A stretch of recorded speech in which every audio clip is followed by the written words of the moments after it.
Good morning, Phoenix students. Welcome to advisory. Today is Thursday, September 21st.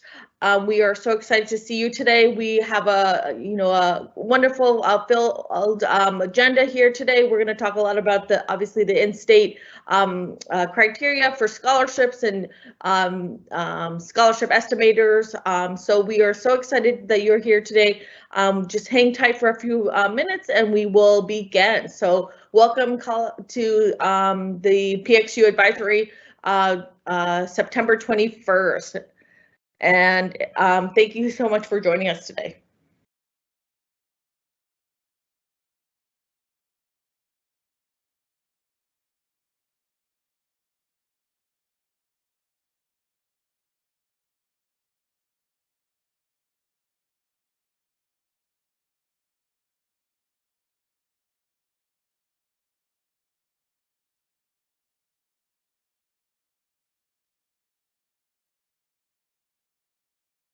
Good morning. Just a quick reminder, if you want to pull us up on your own laptop, you can use this link or use the QR code right here. And then we're going to go to the next screen.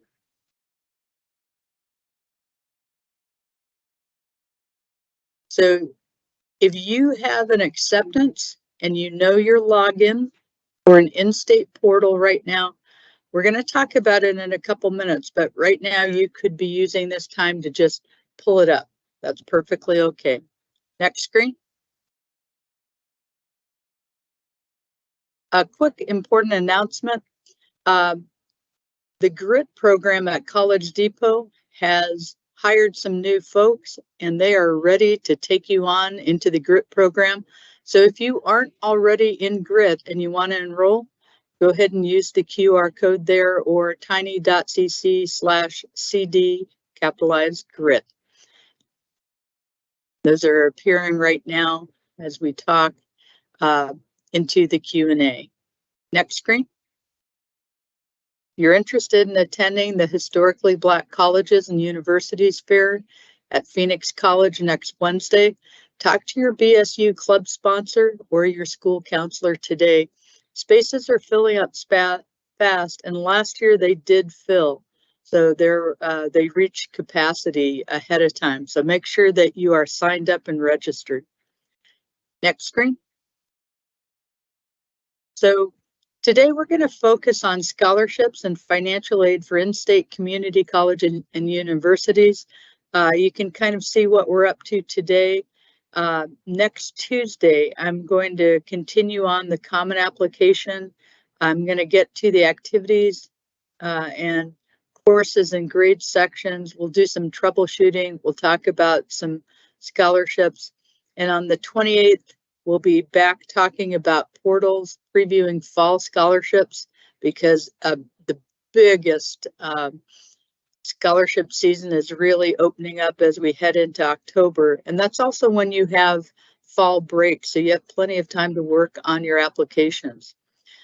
Just want you to note that we will pause during Dead Week, and then in October, after fall break, we'll cover early decision, early action. We'll create your FSA ID. We'll cover the CSS profile if you are a student applying to out-of-state private colleges or universities, or if you are an undocumented in-state student. Next screen. So first thing, we just want to talk about, how do you know who your advisor is? Let's say you have a question on your ASU, either the application itself, or let's say down the line, you have just a question that has to do with being admitted to ASU or enrolling in ASU. You would go down, you would look at pxu.org, click on My Future. We suggest you bookmark it, and then that will take you to this landing page. So you'll see Arizona State University. You'll see Susie Kwan is the first year recruitment coordinator for ASU admissions, and you'll see her email. And if you want to make a virtual appointment with her, just click right there. Next screen. I want to share with you an email that we got last year from a graduate from the class of 2022. She said, wanted to take the opportunity on my day off to thank you both for all the help and guidance you gave me throughout my 4 years.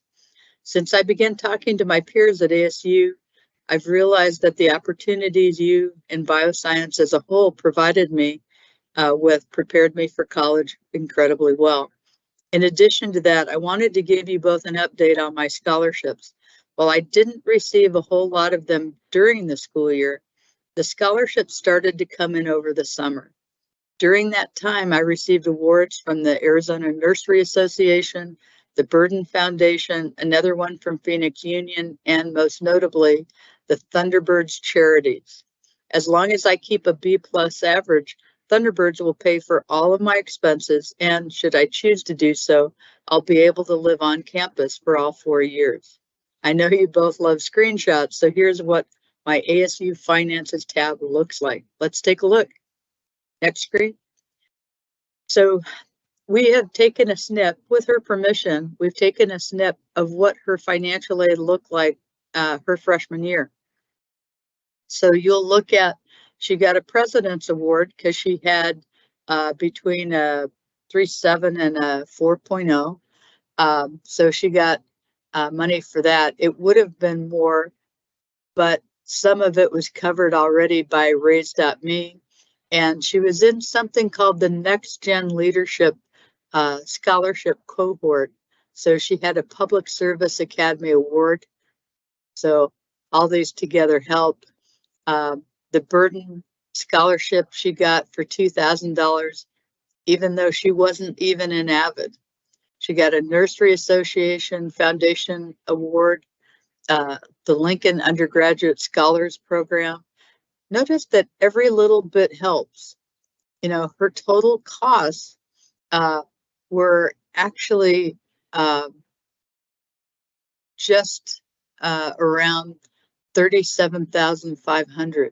But it's this big one here, Thunderbirds, that paid each semester almost $11,000, a huge amount, okay? This student comes from a middle-income family. She wasn't eligible for any grants or work study. So without her working hard on scholarships, none of these opportunities would have come her way. She made them happen by doing the applications.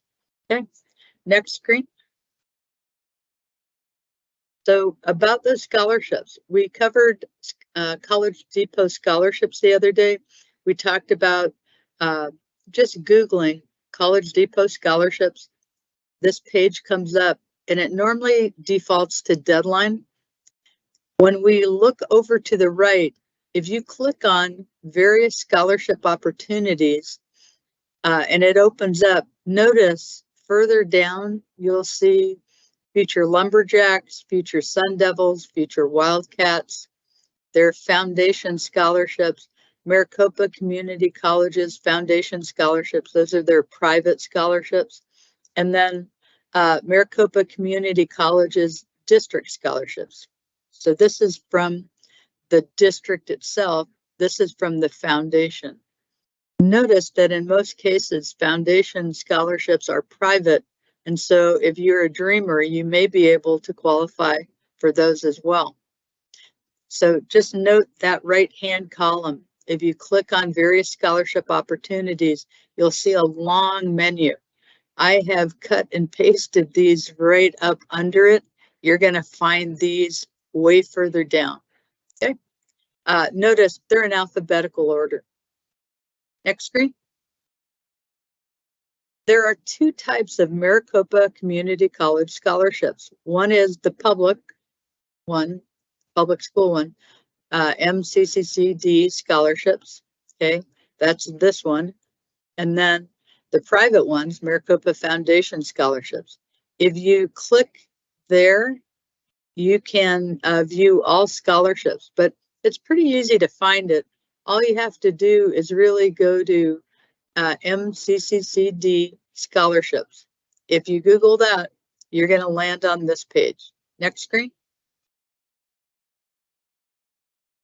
If you're applying to community colleges, the scholarship app is now open. So just make sure you've already submitted your community college application beforehand, because many of the college scholarships that appear there appear through a portal. So you need to have your MEID number. Look for the word foundation to designate private scholarships. Okay, next screen. Once you click on that last screen, what you'll see is this, and you can sign up for a one-on-one session if you want to get help on community college scholarships. If you click on that, then next screen, this little calendar pops up, and you can schedule a 30-minute one-on-one session, and they'll tell you all kinds of scholarships you may be eligible for. Notice right now there's no more times left in September, so you have to look at next month. This is just a little hint from me to tell you, plan ahead. So if you're interested in doing this over break, you should be getting on right now to schedule. Next screen. So after you've applied to colleges, the main task that you have to do shifts to two things. The first thing is always check your portals. Right now, you're in that early phase where you're thinking, do I really have to check the portals? You know, after a while, you're going to find that portals is how you interact with the school on practically a daily basis. It's where all your courses are. It's where you find information about your grades. You find your financial aid information, stuff about housing or your dining plan. It's all on your portal. And if the school wants to tell you, hey, you have to finish this form, they're going to put it on your taskbar on your portal. So you have to get familiar with your portal. If you're reluctant to use it, it's only going to hurt you. So we want you to start using your portal. The other thing you have to do is figure out how you're going to pay for school. The last time we talked about under the umbrella of financial aid, federal financial aid, comes grants, work study, and loans. The only difference between a grant and a loan is you don't have to pay a grant back. A loan, you've got to pay back, usually with interest. Work study is just a job you get. Usually it's on campus, but sometimes it's off campus too.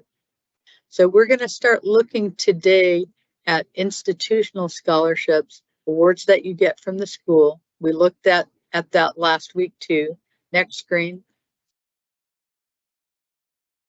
Notice all you have to do is type in the name of your school, choose any of our in-state schools right now if you want, and then the word scholarships, and it will take you to a web page, whether it's NAU's page or ASU's page or UVA. UVA will eventually take you to Scholarship Universe. Next screen. Every single school has that. You can click on ASU's financial aid and you can pull up their scholarship estimator. That's what this is. If you haven't done it, it's kind of fun. You would just, once you pull up ASU's financial aid, if you click on financial aid and you click on scholarships, then this will be one of the options you have. It's called the scholarship estimator. And you've got to put in English at 4 years, math at 4 years, lab science at 3, second language at 2, social science at 2, fine art at 1. If you fill that information out, say high school there, click on your core GPA, your rank, and the number of people in your class. Now, if you're at bio, you don't have to put rank. But if you do that information and you click down below, you'll get a quick look at the overall cost of attendance on one side, and then what they anticipate giving you in scholarships on the other. Next screen. We talked about this last time. If you go on to financial aid page at ASU, this comes up. If you say scholarships, this will come up. And that estimator was right here. The scholarship search is right there. If you go a little bit further down, you'll also see scholarships that have to do with colleges or particular departments. Next screen. Next screen. So here's what it looks like once you've filled in that scholarship estimator. So I've answered these questions here. I've given it my pretend core GPA. I've put down a rank and the number of students in the class, my ACT score.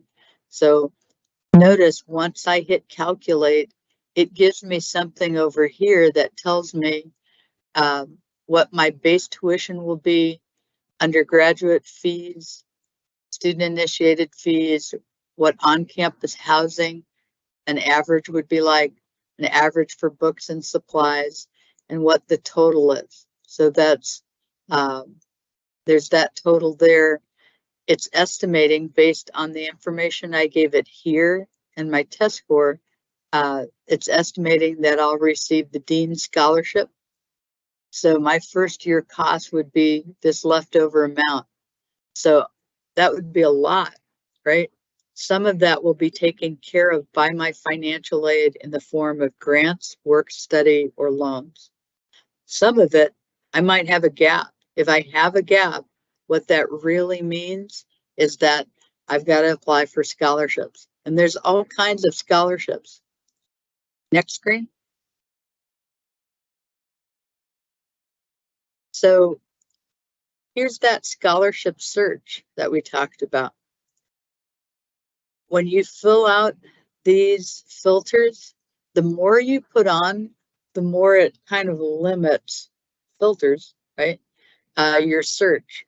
So if you find that you've put in everything and you scroll down and there's no scholarships there, you've got to take out some of the parameters, okay? Note that the more filters you use, the more limited your search will be. Next screen. But if I put down engineering here, what I'll see is all of these scholarships. Now,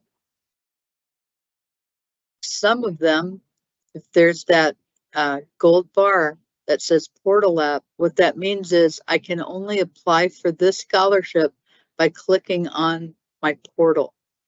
See what I mean about how you have to make friends with the portal? You really do, because the portal is used for many different colleges. Every college has their portal, but many of them are also connected to scholarships. So you're going to use location and your college to find scholarships that only apply to your campus or college. Some applications are accessed through the portal. You can also see there are some that are external to ASU. In other words, this is just a Bright Futures scholarship that anybody in the country can apply to. It's on their own website. So if I click here, it will take me right to that website. Notice they'll tell you if you need a recommendation letter for it. And over here, it will tell you whether or not you have to be financially needy to apply for it. Many of them, you don't need to have a certain income level in order to be eligible to fill out the scholarship. Notice that these scholarships are upcoming, right? So I just want you to really pay attention. We are in a scholarship season. If you want to take advantage of the fact that most students in Phoenix Union, in Phoenix, period, or in Arizona aren't looking at this, right now would be the time where you can find some scholarships that very few students are applying to, and you might have a great shot at getting them. Next screen. ASU Scholarship Portal saves your responses, and it autofills common questions. So when I was working with my son a couple years ago, he was applying to ASU. What we found is that as he would answer, he'd fill out one scholarship application on ASU's portal, and then he'd find another one that he was eligible for, and it asked some of the same questions. And so anytime it asked the same question, it would autofill his answers over from his first scholarship. So it became faster and faster. One day he filled out 6 scholarships, and it took him less than an hour just because of how much was autofilled. So many different colleges have scholarship portals that work that way. So as you put in a little bit of time and effort, it gets easier and easier and easier to do. Next screen. We want to really draw your attention to the college and departmental scholarships. You can even just Google ASU college and departmental scholarships. You don't always need the link. You can just think. So if I was a student in or a potential candidate for the W.P. Carey School of Business, maybe business is my major, I could just click on that, and then all of their applications are on the portal. So it's pretty easy. It's all in one place. Notice if I'm an engineering student, I click here and it will take me to a place that's not on the portal. Okay. If I want to apply to Barrett the Honors College, portal applications. Notice right now, this is already live. If you haven't yet applied to Barrett the Honors College, we are looking ahead to an in-state honors day coming up sometime in October or early November at the College Depot site. So we might be able to do something there with you. Next screen. So here's an example. We'll pretend I've clicked on the College of Health Solutions scholarships, and now it directs me to more information just for scholarships within that particular college. And it'll tell me in blue if I need a recommendation letter. It'll tell me in yellow, same deal, if I need to be on my portal to do the application. But so I want you to realize that the college narrows down for you, and most colleges or departments have a February 1st due date. There are some that are before then, so you got to be heads up. So start now. Next screen. Some don't require the portal, and here's what it might look like. So if I am in the College of Liberal Arts and Sciences, which many of you will be in if you're choosing a STEM major that isn't engineering, it takes you to the College of Liberal Arts and Sciences website, and then all you have to do is click right here. It also notes that there are some first-generation scholarships that are just set aside for students in the College of Liberal Arts and Sciences at ASU. Pretty cool. Next screen. Now, if the scholarship is accessed through the portal for ASU, you'll need to click on that gold portal app button, then sign in using your ASU Right user ID. Okay, I've done it with my son here, so he's got in his ASU user Right ID and his password. Okay, that's what happens if I click there. This screen appears. Next screen. And then don't be surprised if you have to authenticate your login a second time. That's normal for both ASU and U of A. So over here is where he signed in. As soon as he did that, then it went to do a push. He had to send a push through his phone. Okay, it's just a second level of security. Next screen. Here's what a portal looks like. And just notice in the upper right of your portal, you'll see your name. If you click there, you'll also see your ASU ID and your ASU Right user ID. I've disguised the number, so this isn't the correct number, but your initial letter from ASU is going to tell you your ASU Right login information. You have to know the number, you have to keep it handy. But as you're applying to more and more schools, you probably need a place or multiple places where you are keeping your passwords. Okay. And for him, these are classes that he was in last year. And it tells you priority tasks that you have to do. He was getting ready to graduate, so there's all kinds of information here. Next screen. You should start checking your portals from now on at least 1 or 2 times a week, every school. They all have holds or to-do lists and actions you need to take. Like if they've put a hold on you, that means that you won't go any further in the admissions process until you take care of what they're telling you you have to do. In this case, the student needed to send their vaccination information. Okay, so this is NAU site and it's Louis. Next screen. If you have a question related to your portal, if you could take a snip of it and then paste it into your Q&A with your question, and you'll get an immediate answer right now. Next screen.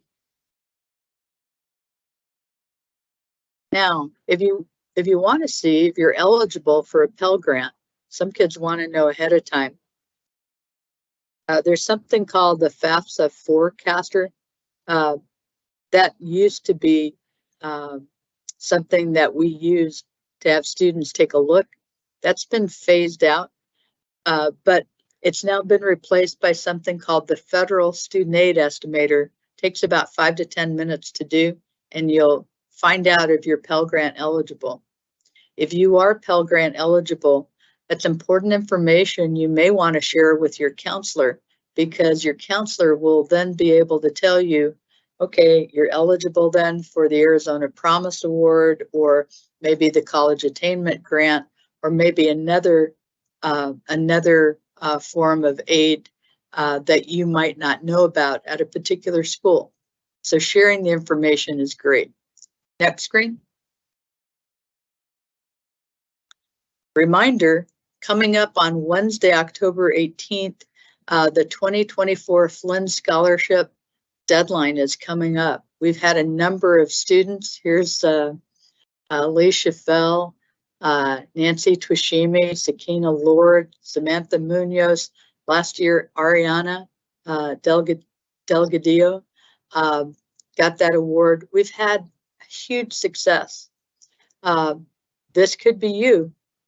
If you are a U.S. citizen or lawful permanent resident, if you're an Arizona resident for at least 2 years prior to applying to the university, usually they want you to have at least a 3.5, participate and demonstrate leadership in extracurricular activities. You have to turn in either an SAT or an ACT score, but there isn't a cutoff for it. And then it's a really creative application. So definitely, next screen, we would urge you to work on this, because the due date is about 5 days after the end of break. So we want you to consider, you know, if I'm not only talking to bio students, but I know if I am talking to bio students, there's 72 of you who have at least a 3.5. You would be eligible for this. So go for it. This is the top award, top scholarship in Arizona. It's a full ride, pays for tuition, fees, housing, meals, funds you twice for international study abroad, personal mentoring, membership in a network of high-achieving peers, no debt at graduation. That is fantastic. Your recommenders have until October 27th to get in the information that is asked of them. And I also want you to know, if you are a semi-finalist, even if you don't become a Flinn Scholar, semi-finalists at our in-state universities get an award of either $16,000 or $18,000 a year, times 4 years. Oh my gosh, that's better than the top academic scholarship that they award, right? 16 to 18,000 is far beyond tuition. Next screen. So please, on behalf of teachers and counselors everywhere, give your recommenders time to write a great letter. Ask them now if you haven't already. Make sure they're in 2 different subject areas. Aim for your junior teachers, but if your senior teachers you've been working with for a couple years, maybe you had them earlier, or maybe they know you because you've been in a club with them for a couple years, then I would tell you, go ahead and ask them as well. Okay. All right. I hope we've helped. I hope you've been on your portal as I've been talking. And don't forget, next week on Tuesday, I'm back to covering the common application. On Thursday, that will be our last one before break, because the week before break, we're not going to be doing senior advisories. We want you to finish whatever you need to do in the classroom to get prepared for your last midterm exams or your projects. So finish strong, keep going. If you have questions, you can send it to me at haggerty@phoenixunion.org or pop it in the Q&A and they'll answer right now. Thanks for listening. Have a great rest of your week.